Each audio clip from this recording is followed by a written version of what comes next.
क्या हाल है बच्चों? जय हिंद सभी बच्चों को। बच्चों आज हम पढ़ेंगे विज्ञान का चैप्टर, ठीक है ना।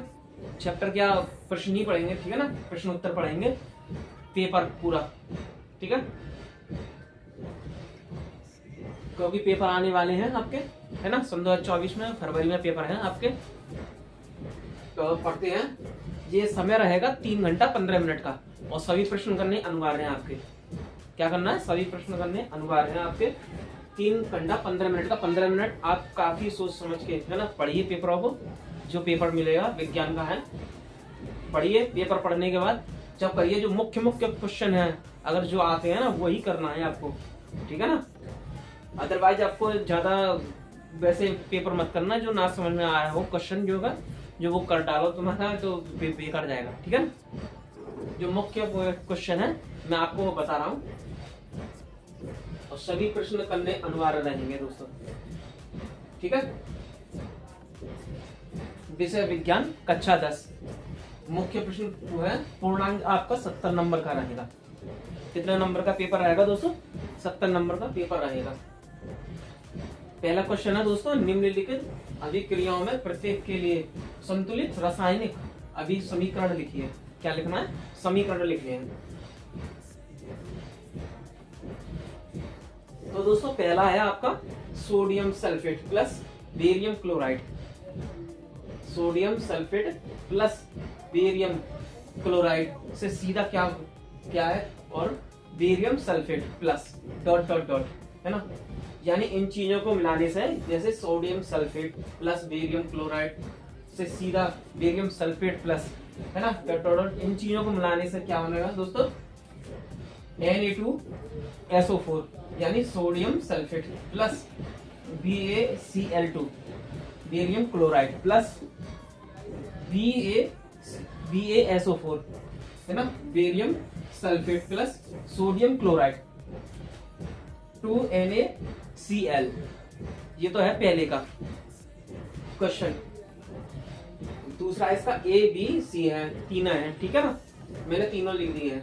ये अभिक्रियाओं के प्रत्येक जो संतुलित रासायनिक समीकरण है ना, वो इनों के लिख दिया। मरकरी का लिखते हैं दोस्तों। मरकरी में है आपका मरकरी ऑक्साइड यानी ऊष्मा, है ना, ऊष्मा से ही तो विलय करती है, वो ऊष्मा से ही चमकती है मरकरी, ठीक है। मरकरी ऑक्साइड यानी ऊष्मा प्राप्त करती है। Mercury plus dot dot dot, इसका उत्तर है दोस्तों 2HgO। मरकरी ऑक्साइड ऊष्मा से सीधा क्या है? 2Hg यानी मरकरी प्लस O2 यानी ऑक्सीजन, है ना, ऑक्सीजन है। ये इसका निशान है ऊपर की तरफ का, ठीक है। जो भाप के जो निशान होते हैं, है ना, जो कैसे होते हैं, वो तीर के ऊपर की तरफ जितने भी निशान होंगे भाप के हैं, तरंगों के हैं, वो तीर के निशान ही होंगे, ठीक है। सी पढ़ते हैं दोस्तों, जिंक प्लस सल्फ्यूरिक अम्ल, है ना, सल्फ्यूरिक अम्ल, ठीक है। फिर zinc sulphate plus dot dot dot, है ना। इनसे क्या बनेगा दोस्तों? Zn यानी जिंक प्लस H2SO4 सल्फ्यूरिक अम्ल से सीधा क्या बनेगा? ZnSO4 zinc sulphate plus H2 यानी हाइड्रोजन, ये बनेगा। ये पहले क्वेश्चन का है, ठीक है। ये है पहला क्वेश्चन दोस्तों। दूसरे क्वेश्चन की तरफ पढ़ते हैं। दूसरा है प्लास्टिक ऑफ पेरिस, है ना, प्लास्टिक ऑफ पेरिस की जल के साथ अभिक्रिया के,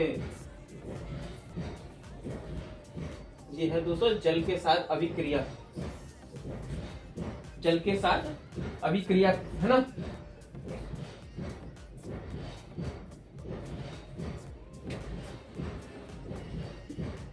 जल के साथ, ये दोस्तों जल के साथ अभिक्रिया के साथ समीकरण लिखिए, है ना, अभिक्रिया के साथ भी लिखना है। तो दोस्तों इसका ये है समीकरण CaSO4 डॉट 1/2, ठीक है, 1/2 H2O प्लास्टर ऑफ पेरिस, है ना। H2O दोस्तों जल का है, वो नियम है, ठीक है, याद रखेंगे। प्लस 1 सही 1/2 H2O यानी जल से सीधा क्या बनेगा? CaSO4 डॉट 2H2O यानी जिप्सम, है ना, क्या बनेगा दोस्तों, जिप्सम। ठीक है, नेक्स्ट क्वेश्चन की तरफ पढ़ते हैं दोस्तों।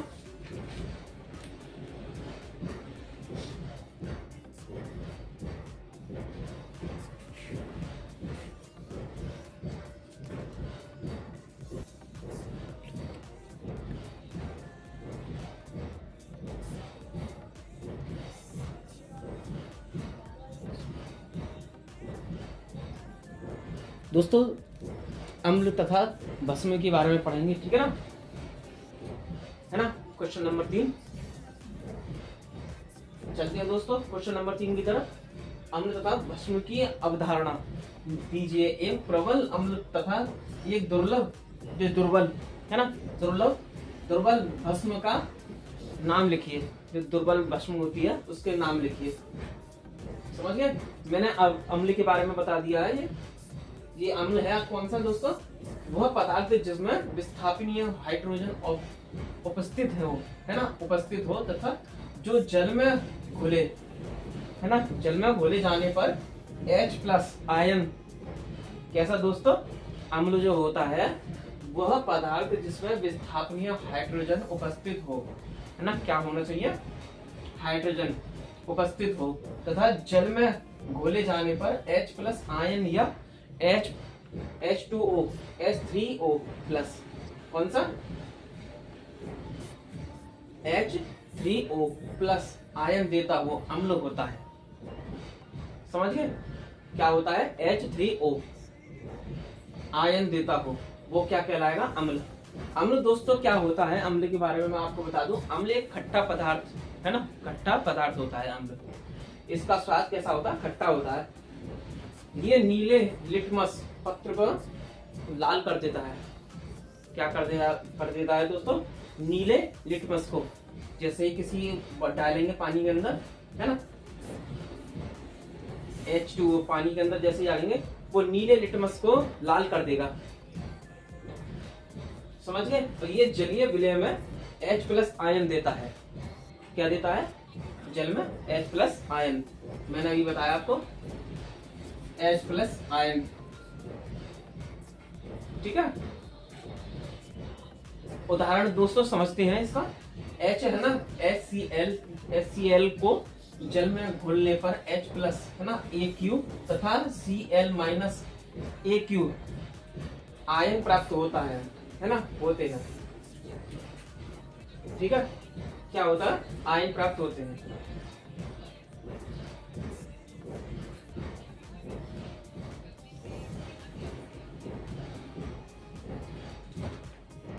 दोस्तों इसका समीकरण है HCl Aq, है ना, कोष्टक H2O यानी जल, है ना, से सीधा क्या है, H+ Aq plus Cl- Aq। दूसरा इसका दोस्तों HCl प्लस H2O, है ना, फिर H3O प्लस Cl। ये है यानी प्रबल अम्ल यानी नाइट्रिक अम्ल HNO3। ठीक है, ये समीकरण है इसका। पहले तो ये हो गया, ठीक है ना। अब दूसरा पढ़ते हैं दोस्तों इसका। ये है A अम्ल का, ठीक है। अब क्षार तथा क्षारक, है ना, इसके बारे में पढ़ते हैं दोस्तों। क्षार तथा क्षारक के बारे में पढ़ेंगे।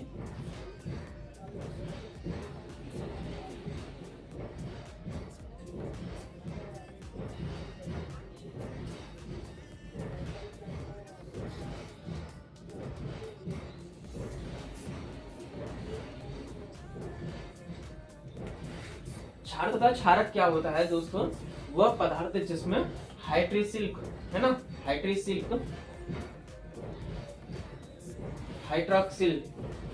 हाइड्रोक्सिल है ना दोस्तों, हाइड्रोक्सिल समूह उपस्थित हो तथा जो जल में घोले जाने पर हाइड्रोक्सिल आयन OH- उत्पन्न करता हो क्षारक होता है। कैसा होता है, क्षारक होता है। उदाहरण पे OH- है ना, OH- समूह युक्त पदार्थ जैसे NaOH तथा KOH जल में घोले जाने पर पूर्णतः वियोजन होकर OH माइनस आयन देते हैं। कैसे देते हैं? OH माइनस आयन देते हैं। किसमें घोले जाने पर? KOH, ठीक है ना। इसके समीकरण है दोस्तों NaOH3OH, है ना, NaOH या S कोष्टक के अंदर, है ना, फिर O2H, H2O, सॉरी H2O से सीधा क्या होगा? Na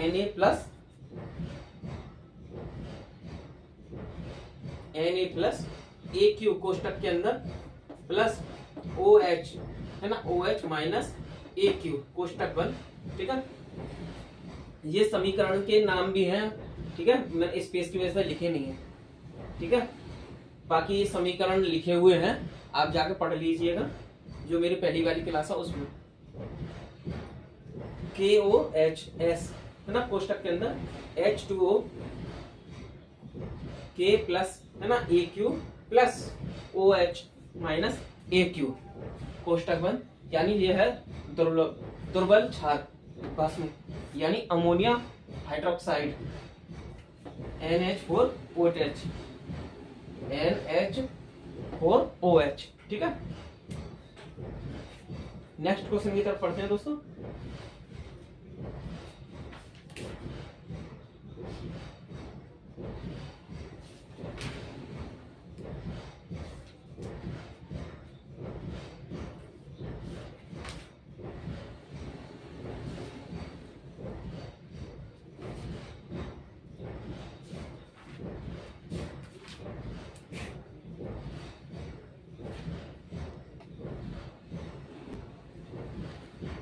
दोस्तों कुछ अम्ल ऐसे होते हैं, जैसे इमली है, इमली में टैट्रिक अम्ल मिलेगा आपको, टैट्रिक अम्ल पाया जाता है, ठीक है।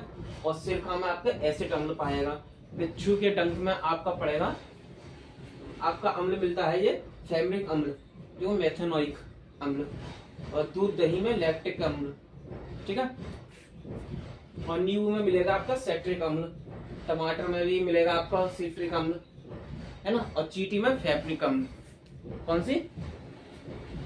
फॉर्मिक अम्ल, जो मेथेनाइक अम्ल, जो मेथेनाइक अम्ल जैसे बिच्छू के डंकों में पाया जाता है, वैसे ही इसमें पाया जाता है चींटियों के डंक में, ठीक है ना।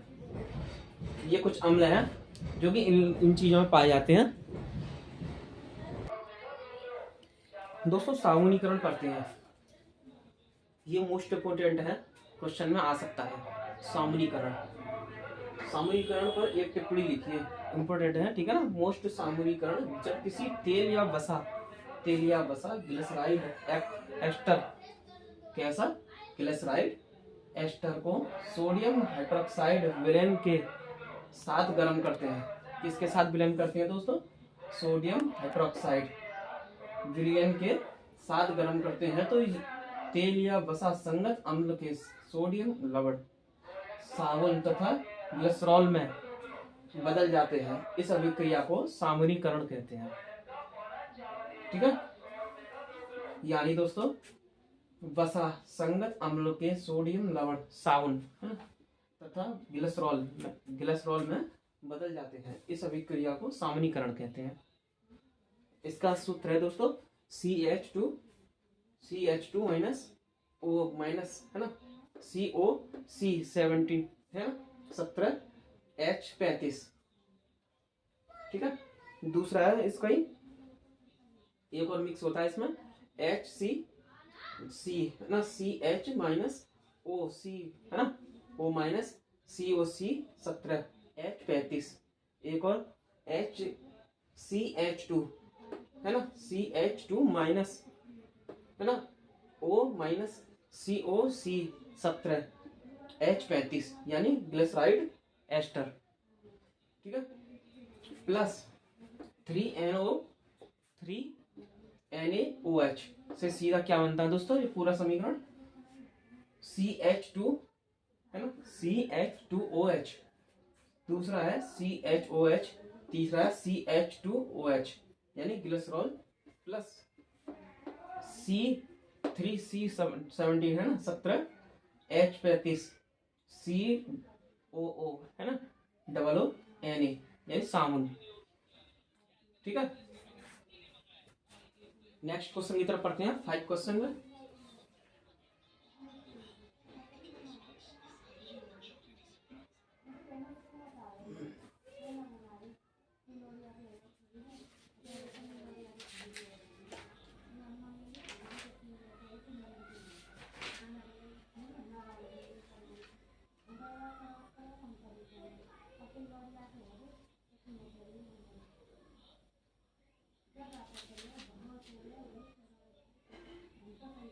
दोस्तों एक क्वेश्चन है आपका ऑक्सी तथा अनऑक्सी, है ना, श्वसन, श्वसन में अंतर लिखिए।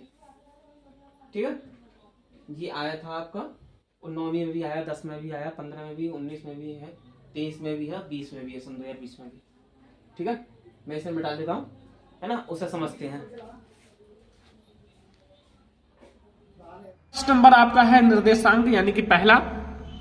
ठीक है, कि प्रारंभ के 15 मिनट पश्चाती को प्रश्न पत्र पढ़ने के लिए दिया जाता है। दूसरा है जो प्रश्न पत्र 2 खंड आ और बा में विभाजित है। तीसरा है खंड आ के 3 उपखंड हैं यानी कि का, खा, गा में विभाजित है। ठीक है, और प्रश्न के खंड आ के ऑब्जेक्टिव क्वेश्चन है जिसका आंसर OMR शीट पर देना है, चाहे आप नीले काले वाल पॉइंट पेन का यूज कर सकते हो। एंड खंड आ में बहुविकल्पीय प्रश्न 1-1 नंबर का है। खंड बा वर्णात्मक प्रश्न है जिसको आपको अपनी कॉपी में लिखना होगा। एंड 7वां है कि प्रत्येक प्रश्न के सम्मुख उनके अंक लिखे हुए हैं और खंड वा के प्रत्येक उपखंड के सभी प्रश्न एक साथ करना आवश्यक है। एंड प्रत्येक उपखंड आप नए पृष्ठ से प्रारंभ करें। ठीक है, और सभी प्रश्न अनिवार्य है। तो सबसे पहले हम लोग खंड आ में ऑब्जेक्टिव क्वेश्चन देखेंगे उपखंड का, यानी कि हमारे जो ऑब्जेक्टिव क्वेश्चन होंगे वो उपखंड का होगा। ठीक है, और ये आप लोगों को अच्छे से करना है। ठीक है, ये हमारे पहले कौन से होंगे, फिजिक्स के ऑब्जेक्टिव होंगे।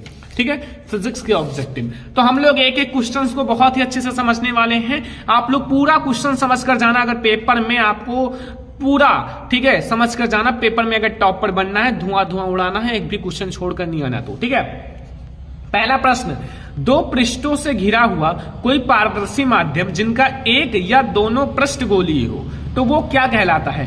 1 अंक का है, तो अगर दोनों पृष्ठ गोलीय हों, ठीक है, तो वो हमारा क्या कहलाएगा, वो हमारा कहलाएगा, देखो समतल दर्पण तो होगा नहीं क्योंकि वो गोलीय नहीं होता, त्रिज्या भी नहीं होगा, गोलीय दर्पण और हमारा गोलीय लेंस। ठीक है, तो वो जो होगा वो होगा गोलीय लेंस।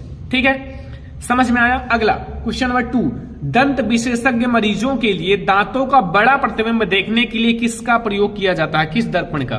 देखो जो मतलब दांतों को बड़ा यानी कि जो बड़ा प्रतिबिंब बनाए तो हमारा अवतल दर्पण। ठीक है, समतल तो बनाएगा नहीं, उत्तल छोटा प्रतिबिंब बनाता है, जो अवतल दर्पण होता है ये बड़ा प्रतिबिंब बनाता है। ठीक है, तो समझ में आया। चलो अगला क्वेश्चन देखते हैं। क्वेश्चन नंबर 3 लिखा हुआ है कि किसी उत्तल लेंस के सामने 2f और अनंत के बीच एक वस्तु रखा हुआ है, उसका प्रतिबिंब बनेगा। देखो इसको आप लोगों को मैं यही समझा देता हूं। देखो सबसे पहले एक हम लेंगे उत्तल लेंस, इस टाइप से होता है उत्तल लेंस। ठीक है, ध्यान से समझना, मैं आपको एक एक पॉइंट को समझाऊंगा ताकि आप लोगों को बेटर से बेटर समझ में आए। अब देखो एक आप ले लो मुख्य अक्ष, ये। ठीक है, अब देखो फिगर को कैसे बनाना है, हमें कहां रखना है, यानी कि ये हमारा f है 1 और ये हमारा 2f1, यहां हमें अनंत मान लो कहीं भी है तो यहां हमें रखना है। यहां हमारा क्या है, ये f2 है और यहां हमारा 2f2 है। ठीक है, तो ऐसे जाएगा और यहां से हमारा ऐसे फोकस पर मिल जाएगा, फिर एक रेखा आपका यहां से जाएगा।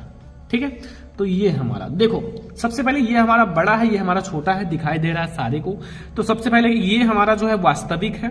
ठीक है, वास्तविक है, उल्टा भी है। ठीक है, उल्टा है, अगर ये AB है तो ये VA है। ठीक है, तो उल्टा भी है तथा छोटा है, दिखाई दे रहा है छोटा है, तो ये हमारा कौन सा ऑप्शन सही हो जाएगा, A वाला ऑप्शन, यानी कि वास्तविक भी है, उल्टा भी है और छोटा भी है। ठीक है, अगला क्वेश्चन, मानव नेत्र अभिनेत्र लेंस की फोकस दूरी को समायोजित करके विभिन्न दूरियों पर रखी वस्तुओं को फोकसित कर लेता है तो वो कहलाता है। ये सब तो दोष हैं। ठीक है, तो जरा दृष्टि दोष नहीं कहलाएगा। और भी हम लोग ऑप्शन देखते हैं। ऑप्शन हमारा V है माय डियर स्टूडेंट्स, समंजन क्षमता या निकट दृष्टि दोष या दीर्घ यानी कि दूर दृष्टि दोष। तो भैया जो फोकसित यानी कि फोकस दूरी को फोकसित कर लेता है वो हमारा समंजन क्षमता कहलाता है। ठीक है, समझ में आया। अगला क्वेश्चन 5 नंबर, कॉलम ए में दी हुई राशियों का आपको सुमेलन कॉलम बी से एसआई मात्रकों के द्वारा करना है। ऑप्शन ए का आपको मिलाना है ऑप्शन बी से। अब अगर आप सही मिलाओगे तो आपको नंबर मिलेगा, और आपके ऑप्शन भी दे रखे हैं कौन सा सही है। देखो, विद्युत विभवांतर, विद्युत धारा, विद्युत शक्ति एंड प्रतिरोध। अब इनके मात्रक कौन से हैं? एम्पियर, वाट, ओम एंड हमारा वोल्ट। तो विद्युत विभवांतर, तो वी से विभवांतर और वी से वोल्ट, ये हो गया। ठीक है, तो पहला का 4। विद्युत धारा हमारा एम्पियर होता है, ये हो गया। विद्युत शक्ति हमारा वाट होता है, एंड हमारा प्रतिरोध का मात्रक ओम होता है, ओम। ठीक है, तो अब बताओ, पहला का हमारा चौथे से, पहले का चौथे से, दूसरा का हमारा पहले से, दूसरा का पहले से, तीसरा का हमारा दूसरे से, तीसरा का दूसरे से, एंड चौथा का हमारा तीसरे से। तो हमारा ऑप्शन नंबर डी सही हो जाएगा। कौन सा? ऑप्शन नंबर डी जो है वो बिल्कुल सही है। ठीक है, अगला क्वेश्चन, क्वेश्चन नंबर 6। दो चालक तार जिनके जो लंबाइयां तथा व्यास समान है, किसी विद्युत परिपथ में पहले श्रेणी क्रम में फिर पार्श्व क्रम में किए जाएं तो श्रेणी क्रम तथा समांतर क्रम में ऊष्माओं का जो अनुपात होगा, यानी कि H1 है और अपान H2, यानी कि ऊष्माओं का जो अनुपात होगा वो क्या होगा? 1:4। क्या होगा? 1:4। ठीक है, समझ में आया? अगला क्वेश्चन नंबर 7 पर आ जाओ। बहुत ही ज्यादा इंपॉर्टेंट क्वेश्चन है, सारे क्वेश्चन ध्यान से समझना। किसी विद्युत धारावाही सीधी लंबी परिनालिका के भीतर चुंबकीय क्षेत्र होता है 1 नंबर का। ठीक है, ऑप्शन फर्स्ट है ए वाला, शून्य होता है, या इसके सिरों, इनके सिरों की ओर जाने पर घटता है, या इनके सिरों के जाने पर बढ़ता है। सभी बिंदुओं पर समान होती है, तो सभी बिंदुओं पर ये समान होती है। ठीक है, समझ में आया? क्वेश्चन नंबर 8 पर आ जाएं। क्वेश्चन नंबर 8 देखो, बेंजीन का संरचनात्मक सूत्र है। बेंजीन का फार्मूला क्या होता है? C6H6। ठीक है, C6H6। तो यहां अब आप लोग बताओ कि इसमें आप देखो कहां C6 है, H6 है। ठीक है, लेकिन ये भी पता होना चाहिए कैसे बनता है। तो देखो, जो हमारा C है, ठीक है, देखो इसमें हमारा, देखो ये कैसे बनता है इसका फिगर। जैसे हमारा C है 1, ठीक है, 2, ठीक है, 3, 4, 5, फिर ऐसे आप नीचे एक C6। ठीक है, अब आप सभी पर क्या करोगे? एक एक हाइड्रोजन लगाओगे, H, ठीक है, H सारे पे एक एक हाइड्रोजन, तभी तो 6 कार्बन पर 6 हाइड्रोजन होगा। अब एकांतर क्रम में आप सारे में क्या कर दो, यानी कि एक एक को छोड़कर डबल बाइंड कर दो। जैसे एक को मैंने छोड़ दिया तो यहां डबल बाइंड, एक को छोड़ो फिर यहां डबल बाइंड, फिर एक को आपको छोड़ना है फिर यहां डबल बाइंड। तो ये हमारा हो जाता है। देखो ऐसा कोई है फिगर, सी वाला है ना, सेम ऐसे ही। तो ये सी वाला ऑप्शन सही है, सी वाला ऑप्शन सही है, और क्या। ठीक है, तो समझ में आया? बहुत ज्यादा इंपॉर्टेंट है और बहुत ज्यादा आसान भी है, कोई हार्ड नहीं है। क्वेश्चन नंबर हम लोग देखते हैं 9। 8 हमारा हो गया 9। निम्नलिखित में से समजातीय श्रेणी है। समजातीय का मतलब होता है या तो उनका क्रियात्मक समूह समान हो, या फिर उनका जो है मतलब सूत्र, यानी कि जो उसका समूह है वो समान हो, या फिर उनका सूत्र जो होता है सामान्य सूत्र वो समान हो। तो सबसे पहला जो है ये हमारा एल्केन का है। एल्केन यानी कि ये हमारा क्या है? एल्केन, और यानी कि मेथेन और ये एथेन। तो ये तो है भैया समझाती श्रेणी, क्योंकि एक ही का है। ये नहीं है, क्योंकि ये OH है और यहाँ हमारा COH है। ये भी नहीं है, यहाँ OH ग्रुप है, दोनों सेम है इसलिए है। तो पहला और चौथा वाला ऑप्शन सही है, यानी कि बी वाला ऑप्शन। सारे क्वेश्चन समझ में आ रहे हैं ना? इसमें तो कोई प्रॉब्लम नहीं होगा, बहुत ज्यादा आसान है। क्वेश्चन नंबर 10 आ जाओ। पृथ्वी की भूपर्पटी में प्राकृतिक रूप से पाए जाने वाले तथ्यों या फिर यौगिकों को कहते हैं। तो भैया जो प्राकृतिक रूप से पाया जाता है वो अयस्क होता है या गैंग होता है, खनिज या धातु, तो वो हमारा खनिज होता है। क्या होता है? खनिज। अगला क्वेश्चन 11। दांतों का क्षय कम प्रारंभ होता है। देखो, जब दांतों का क्षय कब होगा ना, कब होगा? जब वो जो है अम्लीयता होगा उसमें। तो अम्लीयता का मतलब है कि उसकी जो pH वैल्यू है वो 5.5 से कम हो। ठीक है, तभी तो अम्लीय होगा। तो ये हमारा हो जाएगा वी वाला ऑप्शन सही। अब अगला देखो 12 नंबर क्वेश्चन। अभिकथन फर्स्ट है, जिंक सल्फ्यूरिक अम्ल के साथ अभिक्रिया कर जिंक सल्फेट तथा हाइड्रोजन गैस बनता है, और यह एक विस्थापन अभिक्रिया है। जब हमारा जिंक जो है मतलब Zn जो है वो हमारा सल्फ्यूरिक अम्ल यानी कि H2SO4 से अभिक्रिया करेगा तो हमारा ZnSO4 बन जाएगा और प्लस H2 बन जाएगा। ठीक है। एंड दूसरा है तर्क यानी कि कारण, जिंक ऑक्सीजन के साथ अभिक्रिया कर जिंक ऑक्साइड बनाता है। तो जिंक जो है भैया Zn जो है वो ऑक्सीजन के साथ अभिक्रिया करेगा तो ZnO बन जाएगा, जिंक ऑक्साइड बन जाएगा। ये तो सही है। तो दोनों जो अभिकथन है फर्स्ट तथा तर्क सही है, तथा तर्क जो है अभिकथन वो अभिकथन का सही स्पष्टीकरण है। ठीक है, ये गलत है। अभिकथन फर्स्ट तथा तर्क दोनों सही है परंतु तर्क अभिकथन का स्पष्टीकरण नहीं है। तीसरा ऑप्शन है अभिकथन फर्स्ट सही है एंड परंतु तर्क दूसरा गलत है, ये भी नहीं सही है। ठीक है। एंड हमारा डी वाला ऑप्शन है अभिकथन फर्स्ट तथा तर्क दोनों गलत है। तो ये हमारा ये वाला सही है। कौन सा? वी वाला। मतलब सही तो दोनों है बट ये जो तर्क दे रहा है वो गलत है। ठीक है। अगला देखो हमारा वी वाला ऑप्शन सही है। 12 नंबर क्वेश्चन का हमारा वी वाला ऑप्शन सही है।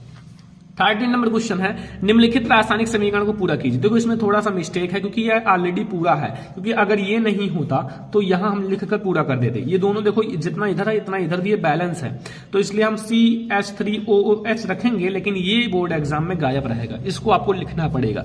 ठीक है, थोड़ा सा मिस्टेक इसमें हुआ है। तो हमारा हो गया 13 नंबर क्वेश्चन तक ना।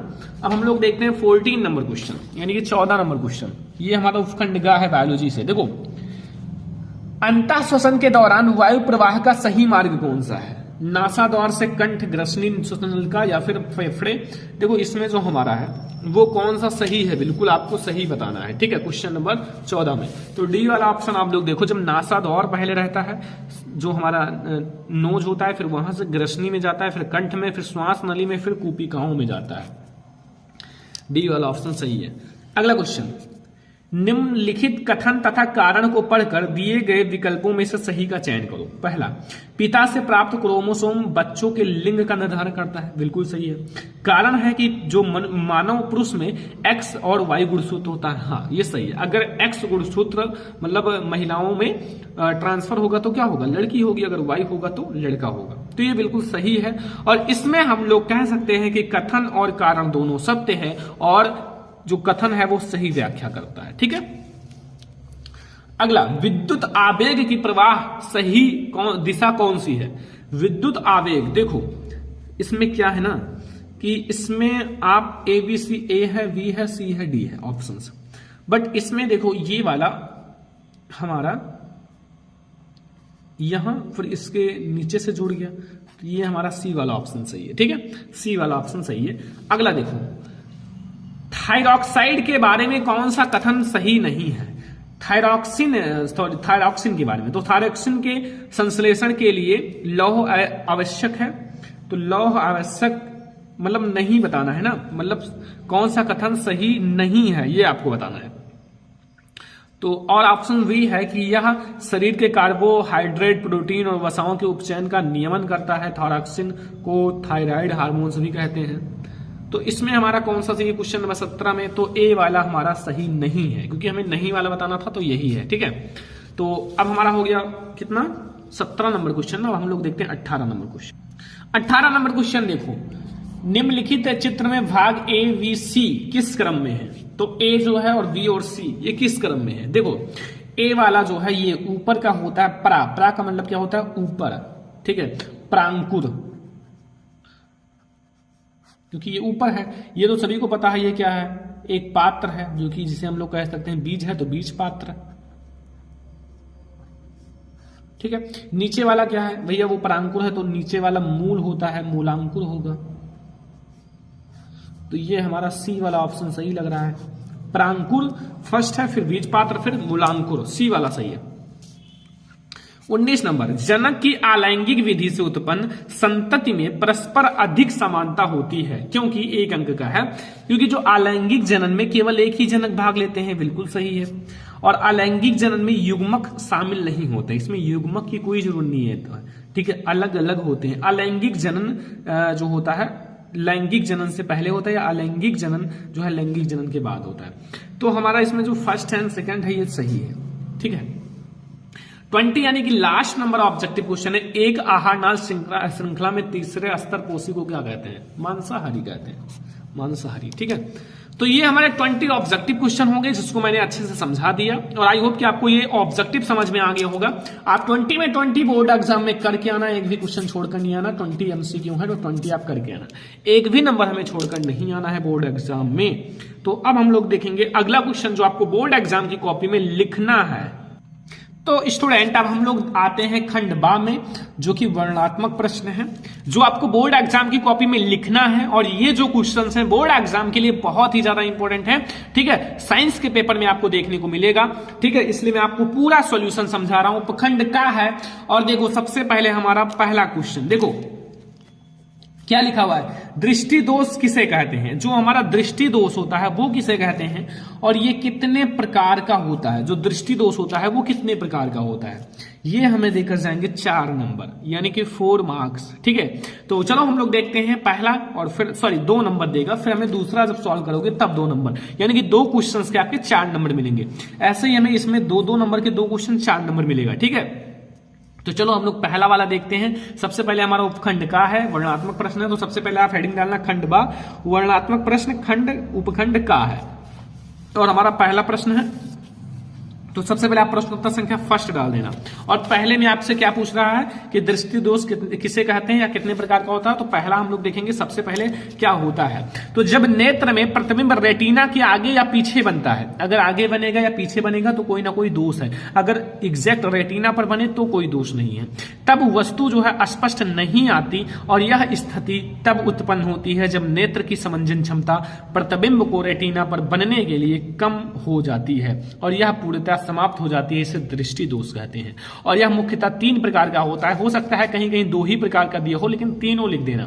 पहला निकट दृष्टि दोष, दूसरा दूर दृष्टि दोष, तीसरा जरा दृष्टि दोष। ठीक है, तो अगर आप इतना लिख दोगे तो आपको मिल जाएंगे तुरंत ही 2 नंबर और यह हमें 2 नंबर देकर जाएगा। फिर आपको दूसरा है, हमें आकाश में इंद्रधनुष केवल वर्षा के पश्चात वर्षा के बाद ही क्यों दिखाई देते हैं। इसका मिल जाएगा आपको 2 नंबर। तो चलो हम लोग देखते हैं दूसरा का आंसर। देखो, वर्षा के बाद वातावरण में मौजूद वर्षा की बूंदें प्रिज्म के रूप में काम करती हैं। जिस प्रकार प्रिज्म में से प्रकाश गुजरता है तो वह 7 रंगों में टूट जाता है, उसी प्रकार जब बारिश पड़ती है तो सूर्य की किरणें 7 रंगों में टूट जाती हैं। इसलिए जो बारिश के बाद हमें इंद्रधनुष दिखाई देता है। देखा होगा जब बारिश होती है तभी हमें इंद्रधनुष दिखाई देते हैं। तो ये हमें मिल गए 2 क्वेश्चन का आंसर और दोनों क्वेश्चन का आंसर आपको समझ में आ गया तो आपको 4 नंबर मिल जाएगा। फिर दूसरा है, दूसरे का पहला, एक उत्तल लेंस को अभिसारी लेंस क्यों कहा जाता है। अभिसारी का मतलब है एक ही बिंदु पर सारे किरणों को खींचना। जैसे हमारा ये एक बिंदु है तो यही सारे किरण को खींच लो। ठीक है, तो वो हमारा अभिसारी होता है। और अवतल दर्पण तथा उत्तल दर्पण के दोनों के उपयोग बताने हैं। तो चलो हम लोग देखते हैं इन दोनों को और हमें मिलेगा इन दोनों क्वेश्चन को सॉल्व करने पर 4 नंबर। और ऐसे ही आप जाना बोर्ड एग्जाम में, जब आपका 29 फरवरी को पेपर है तो आप छाप कर आना, आपको फुल में फुल नंबर मिलेगा।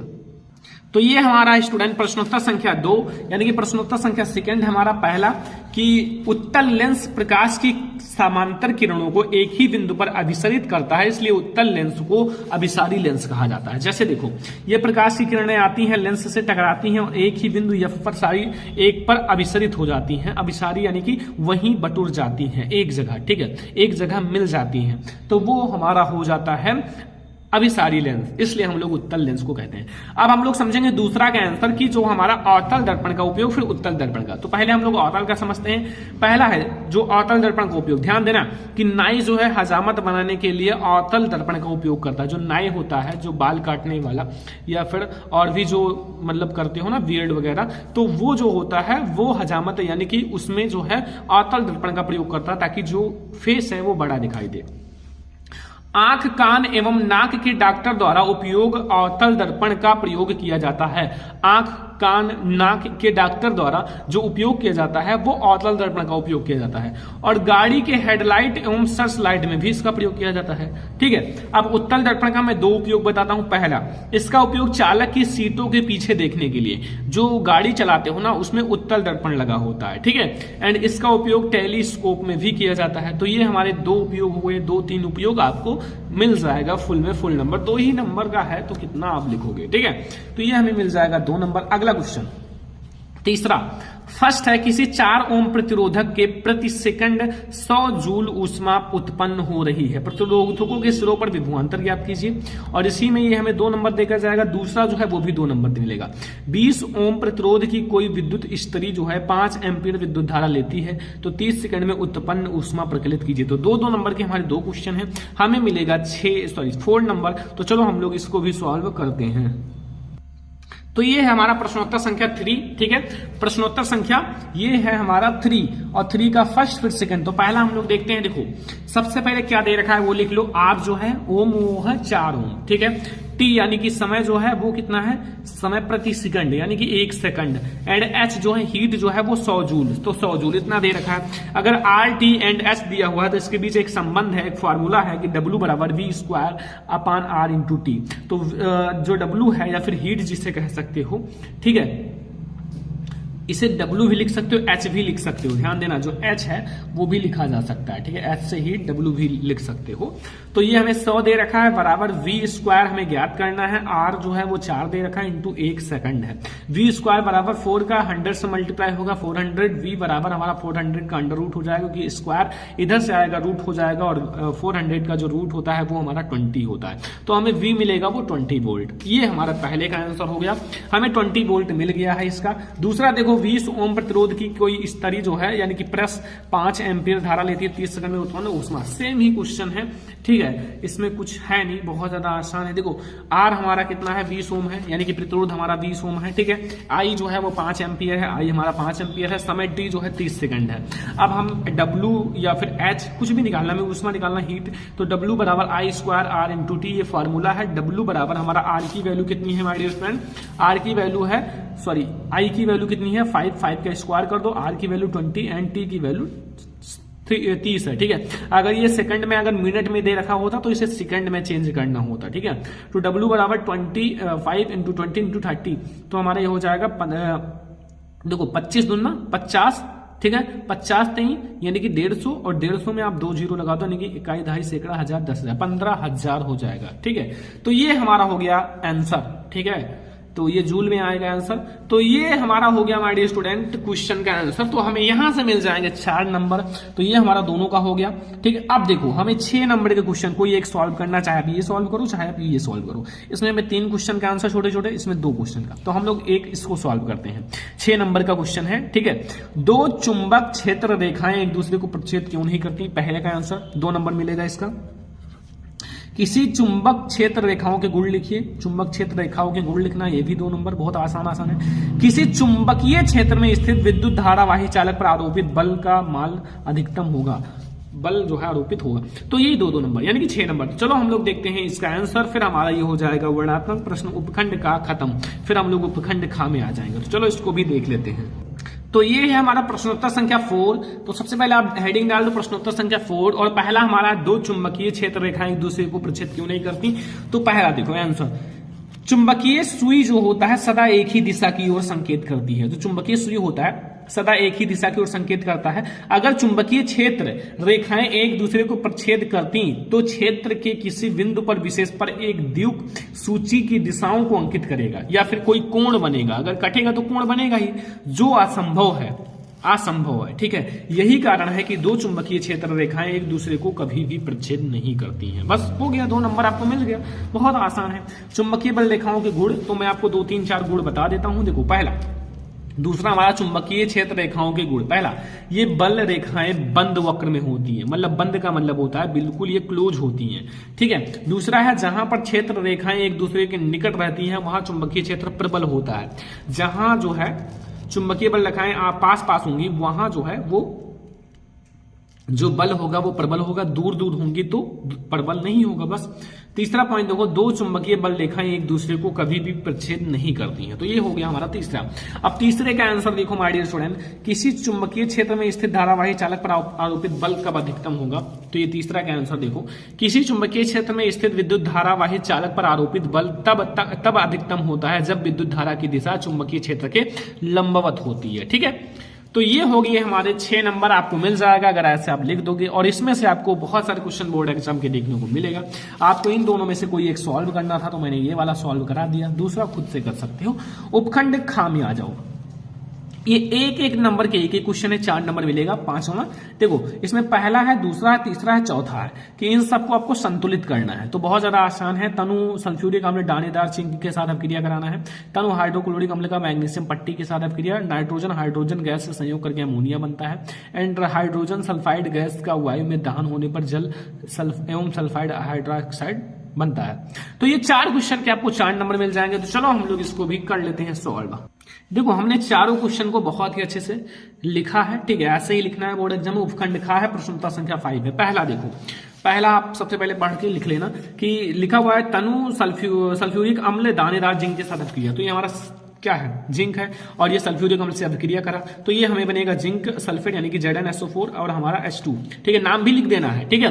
तो ये हमारा बैलेंस है, मैंने ऑलरेडी बैलेंस कर रखा है, ठीक है।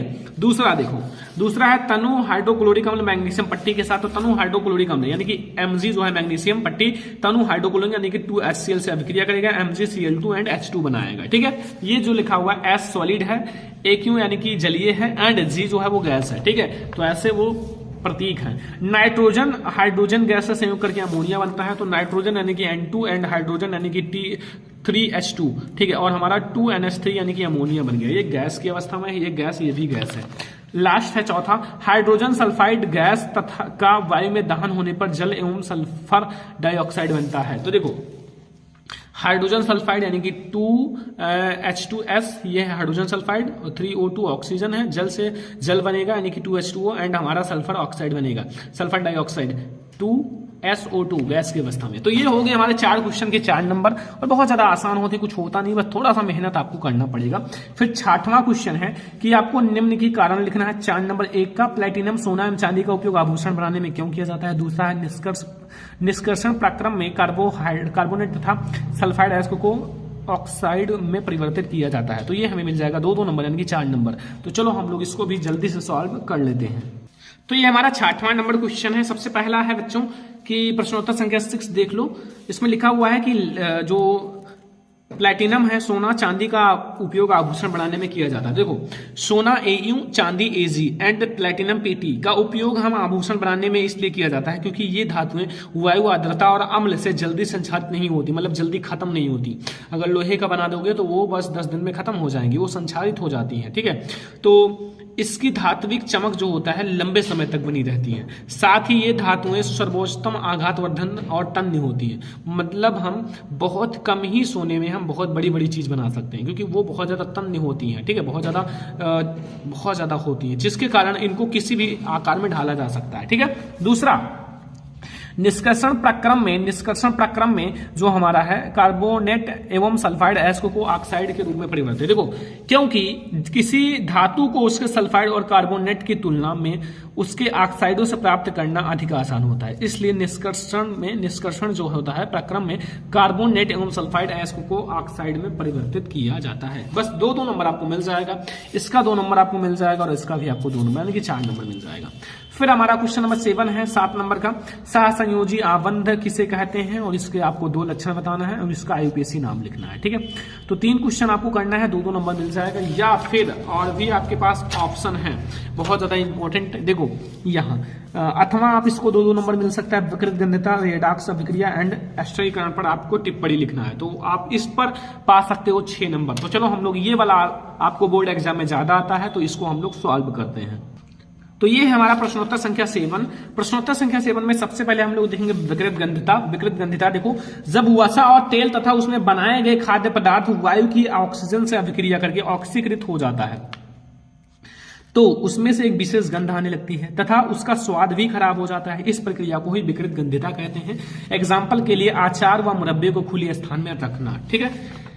दूसरा है रेडॉक्स अभिक्रिया। तो रेडॉक्स में क्या है हमारे स्टूडेंट, रेडॉक्स में लिखो वह रासायनिक अभिक्रिया जिसमें एक अभिकारक का ऑक्सीकरण तथा दूसरे अभिकारक का अपचयन होता है, मतलब ऑक्सीकरण और अपचयन दोनों, तो उसे हम लोग रेडॉक्स अभिक्रिया कहते हैं। उदाहरण देखो जैसे CuO + H2 gives out CuH2O। देखो यहाँ से Cu से हमारा O गायब हो गया यानी कि इससे ह्रास हुआ, ठीक है, O जो है वो हट गया और H2 के साथ जुड़ गया तो इसका मतलब अपचयन यानी कि ऑक्सीजन का ह्रास, ठीक है। और यहाँ H2 के साथ हमारा ऑक्सीजन जुड़ गया यानी कि ऑक्सीकरण, यानी कि यहाँ ऑक्सीजन जुड़ा है तो यहाँ हमें ऑक्सीजन का फायदा हुआ, वहां नुकसान हुआ, तो कहीं ना कहीं ये हमारा रेडॉक्स अभिक्रिया होगा। लास्ट हमारा है इसमें एस्टरीकरण, तो इसको भी हम लोग समझ लेते हैं एस्टरीकरण को। एस्टरीकरण देखो, जिस प्रकार अम्ल और क्षार अपारस्परिक अभिक्रिया से लवण तथा जल बनाती हैं, ठीक उसी प्रकार जो अम्ल है तथा अल्कोहल की अभिक्रिया से एस्टर तथा जल बनता है। इस अभिक्रिया को एस्टरीकरण कहते हैं। उदाहरण के लिए हम लोगों ने ये लिया है अम्ल, ठीक है, CH3COH और ये हमारा अल्कोहल है C2H5OH। ये अभिक्रिया करेगा तो CH3COOC2H5 तथा H2O बनेगा। नाम मैं आपको बता देता हूं, ये हमारा अम्ल है। अम्ल अगर बताया जाए तो ये हमारा कौन सा अम्ल है, एसिटिक अम्ल है, ये अल्कोहल है, एथिल अल्कोहल है, बट मैं डायरेक्टली ऐसा लिखूंगा कि आपको समझ में आए। अल्कोहल ये हमारा एस्टर बना है, एस्टर, और ये हमारा जल एस्टर बना है, इसलिए हम लोग इसको एस्टरीकरण कहते हैं, ठीक है। तो ये हो गया हमारा तीसरा नंबर, ठीक है। तो ये हमें मिल जाएगा 6 नंबर। अब हमारा लास्ट उपखंड गा आता है जो कि बायोलॉजी से रहेगा। तो सबसे पहला देखो 8वां क्वेश्चन, जैव निम्नीकरणीय और अजैव निम्नीकरणीय या फिर गैर जैव निम्नीकरणीय के बीच अंतर बताइए, इनके उदाहरण भी लिखिए। तो चलो हम लोग इसको सॉल्व करते हैं। देखो ये हमारा उपखंड गा है नए पृष्ठ में और प्रश्नोत्तर संख्या 8 है, ठीक है, 8 ही तो है, हाँ देखो 8 है ना। तो सबसे पहले हम लोग समझेंगे जैव निम्नीकरणीय। तो जैव निम्नीकरणीय पदार्थ जो होते हैं वे अपशिष्ट पदार्थ जिनका जैविक कारकों द्वारा अपघटन होता है, जैव निम्नीकरणीय अपशिष्ट कहलाते हैं। ऐसे पदार्थ लंबे समय तक पर्यावरण में नहीं रहते तथा हानि भी नहीं पहुंचाते, जैसे घरेलू कचरा है, रुई है, कृषि है द्वारा उत्पन्न अपशिष्ट पदार्थ, ये सब बहुत कम ही समय में खत्म हो जाते हैं। लेकिन जो गैर निम्नीकरणीय होते हैं वे अपशिष्ट पदार्थ जिनका जैविक कारकों द्वारा अपघटन नहीं होता, गैर निम्नीकरणीय अपशिष्ट पदार्थ कहलाते हैं। यह लंबे समय तक पर्यावरण में बने रहते हैं, जैसे प्लास्टिक की बोतल है, पॉलीथीन है, कांच है, ये सब बहुत ज्यादा नुकसान पहुंचाती है। तो ये हो गया हमारा गैर जो होता है, एक गैर निम्नीकरणीय, एक जैव निम्नीकरणीय, ठीक है। दोनों समझ में आ गया ना, कोई दिक्कत नहीं है। अगला देखो, ये आपको अपनी कॉपी में बनाना रहता है, ठीक है, बनाना पड़ेगा क्योंकि भाई हम लोग तो डायरेक्टली हम आंसर बता रहे हैं। निम्न का चित्र अंतःस्रावी ग्रंथियों द्वारा दीजिए। देखो जो हमारा ये फिगर बना हुआ है, ये जो है ये ए वाला, ये है पीनियल ग्रंथि, एक नंबर मिलेगा, बहुत ज्यादा आसान है। और ये जो है ये हमारा वी वाला जो है प्यूटिटरी ग्रंथि, ठीक है। ये वाला जो है ये है थायराइड ग्रंथि, और ये जो है ये नीचे वाला है थाइमस ग्रंथि है। चारों हमारा अंतःस्रावी ग्रंथि है। 4 नंबर आपको तुरंत मिल जाएगा, कोई नहीं काट सकता, ठीक है। तो कहीं ना कहीं ये सबसे ज्यादा आसान हमें लगा और आप लोगों को भी जरूर लगा होगा, क्योंकि भाई आसान है तो आसान मैंने कहा है। देखो अगला क्वेश्चन पे आ जाओ। अगला क्वेश्चन हमसे क्या पूछ रहा है, ये हमारा हो गया ना 4 नंबर। 10वां क्वेश्चन, 10वें क्वेश्चन में पूछा है निम्नलिखित गद्यांश को पढ़कर उत्तर दीजिए। इसकी व्याख्या इस तथ्य पे निहित है कि मानव के सभी गुणसूत्र पूर्ण रूपेण युग्म नहीं होते हैं। 22 जोड़ी तो होता है, ठीक है। मानव में अधिकतर गुणसूत्र माता और पिता के गुणसूत्रों के प्रतिरूप होते हैं, इनकी संख्या 22 जोड़ी होते हैं, परंतु एक युग्म जिसे लिंग गुणसूत्र कहते हैं जो सदा पूर्ण नहीं होते हैं। स्त्री में गुणसूत्र का पूर्ण युग्म होता है तथा दोनों एक्स कहलाते हैं एंड, लेकिन नर में जो जोड़ा होता है वो परिपूर्ण जोड़ा नहीं होता, जिसमें गुणसूत्र जो है सामान्य आकार का एक्स होता है तथा दूसरा हमारा वाई गुणसूत्र होता है।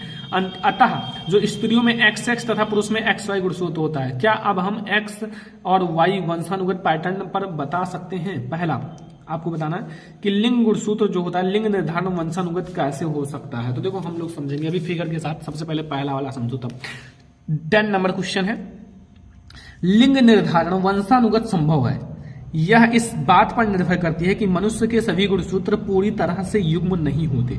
मनुष्य में अधिकांश गुणसूत्र माता तथा पिता के गुणसूत्रों के प्रतिरूप होते हैं और मानव में जो लिंग निर्धारण होता है आनुवांशिक आधार पर होता है, अर्थात जनक जीवों से वंशानुगत जीन ही इसके उत्तरदायी होते हैं, संतति लड़का होगा या लड़की। अभी मैं आपको फिगर के साथ समझाता हूं। दूसरा जो है, मानव में जो बच्चों का लिंग निर्धारण कैसे होता है, मतलब लिंग निर्धारण को समझाना है। देखो लिंग निर्धारण दूसरा पिता है या फिर जैसे हम नर कहते हैं मादा, यानी कि माता। यहाँ एक्स वाई है हमारे, मतलब नर में एक्स एक्स है, माता यानी कि मादा में। देखो यहाँ क्या हुआ, अलग हो गया पृथक्करण के लॉ से मेंडल की। तो यहाँ एक्स अलग हो गया, वाई अलग हो गया, एक्स अलग हो गया, वाई अलग हो गया। एक बार एक्स का संकरण एक्स से कराया गया, एक्स एक्स मिला यानी कि मादा मिला। फिर एक्स का हम लोग एक्स से वाई से कराए, यानी कि पहले देखो हमारा एक्स का एक्स से हुआ, फिर ये हमारा वाई का एक्स से हुआ तो एक्स वाई हो गया। फिर एक्स का हमने एक्स से कराया एक्स एक्स, फिर वाई का एक्स से तो एक्स वाई, यानी कि मादा नर, यानी कि हमें 50% चांस होता है कि लड़का होगा और 50% हमारा चांस होता है कि मादा होगा या नर होगा। तो हम ये नहीं बता सकते कि भैया 100% लड़की होगी या लड़का होगा। ठीक है, तो हम लोग इसके आधार पर कुछ समझ लेते हैं। देखो, जैसा मैंने चित्र में समझाया था, चित्र में प्रदर्शित सामान्यता आधा जो होता है लड़के तथा आधा लड़की होने का चांस होता है। ठीक है, एंड जिस बच्चे को अपने पिता से यानी कि नर से X गुणसूत्र प्राप्त हुआ है वह लड़की, तथा पिता से Y गुणसूत्र प्राप्त होता है तो वो लड़का होगा। अगर X मिला तो ऑलरेडी जो फीमेल में वो X गुणसूत्र होता है वो XX होके लड़की हो जाएगा। अगर जो पिता से Y गुणसूत्र मिला तो जो लड़की होती है या फिर मादा होता है उसमें Y होता है, तो वो मिलके X होता है तो XY होके लड़का हो जाएगा। ठीक है, अब देखो ये हो गया हमारा पूरा, कुछ है नहीं, बहुत ज्यादा आसान है, ऑलरेडी मैंने पढ़ा रखा है। अब लास्ट नंबर क्वेश्चन है अल्लेपन। लॉन्ग क्वेश्चन है, 6 नंबर देकर जाएगा। मानव आहार नाल का आरेख बनाइए तथा उसमें जो भागों का निम्नांकित वर्णन कीजिए। मुख, ग्रासिका, अमाशय, छोटी आंत, बड़ी आंत सबका वर्णन करेंगे, तो दोनों में से कोई एक करना है। तो हम लोग सबसे ज्यादा इंपॉर्टेंट मानव का करते हैं। देखो, 11 नंबर क्वेश्चन है। सबसे पहले हम लोग समझेंगे पाचन होता क्या है। तो संयुक्त आघुलनशील भोज करों का सरल घुलनशील व अवशोषण योग्य प्रवर्तित होना ही पाचन कहलाता है। फिगर समझो, बहुत ज्यादा अच्छा फिगर है, ऐसे बना दोगे फुल नंबर मिलेगा। सबसे पहले देखो, इसका मुख है और मुख के अंदर जीव है। ठीक है, फिर ये ग्रसनी है, ये पित्ताशय है, ये अमाशय है, ये छोटी आंत है, ये बड़ी आंत है, नीचे गुदा द्वार है। ठीक है, तो ये हो गया हमारा फिगर। अब सबसे ज्यादा इंपॉर्टेंट बात है, हम लोग एक एक का डिस्कस करेंगे बहुत ही अच्छे से भाग को। देखो, भाग है सबसे पहले मुख या फिर मुख गुहा। मुख द्वारा भोजन को ग्रहण करते हैं। मुख में लार नामक ग्रंथि पाया जाता है जिसमें निगलने वाली लार भोजन को निगलने में सहायता करता है। लार में टाइलिन नामक एंजाइम पाया जाता है जो शर्करा में बदल जाता है। ग्रासिका समझो, निगल द्वार से भोजन ग्रासिका में जाता है, इसमें भोजन का कोई भी पाचन नहीं होता है, एक पाइप की तरह होता है। ग्रसनली में भोजन आमाशय में पहुंच जाता है। अमाशय में भोजन आता है जिसमें जठर नामक ग्रंथि पाया जाता है। जठर नामक ग्रंथि से जठर नामक रस निकलता है। जठर रस में HCl, पेप्सिन, रेनिन पाया जाता है। HCl जो होता है वो भोजन के माध्यम को अम्लीय बनाता है, और पेप्सिन प्रोटीन्स पर क्रियाशील होता है। प्रोटीन्स को पेप्टोन्स तथा पेप्टाइन्स में बदल देता है। रेनिन दूध को फाड़कर उसमें से घुलनशील जो मतलब कैसीन को अलग करता है। ठीक है, तो ये हो गया। 2 और पार्ट्स देख लो, छोटी आंत, बड़ी आंत। तो छोटी आंत जो होता है वो अमाशय से भोजन गृहिणी में पहुंचता है और गृहिणी से क्षुद्रांग में आता है। छोटी आंत में भोजन का अत्यधिक पाचन हो जाता है तथा अवशेष जल तथा भोजन ही बचता है जो बड़ी आंत में आता है। बड़ी आंत यह लगभग आहार नली का अंतिम भाग है। यह लगभग 1.5 मीटर लंबा तथा 4.7 सेंटीमीटर चौड़ा लंबी नली होती है। इस भाग में पचे हुए शेष भोजन तथा जल का अवशोषण होता है और अपच भोजन को शरीर से बाहर निकाल दिया जाता है। तो ये हो गया हमारे पूरे वायरल पेपर का सॉल्यूशन साइंस के। बस ऐसे ही आपका पेपर आएगा।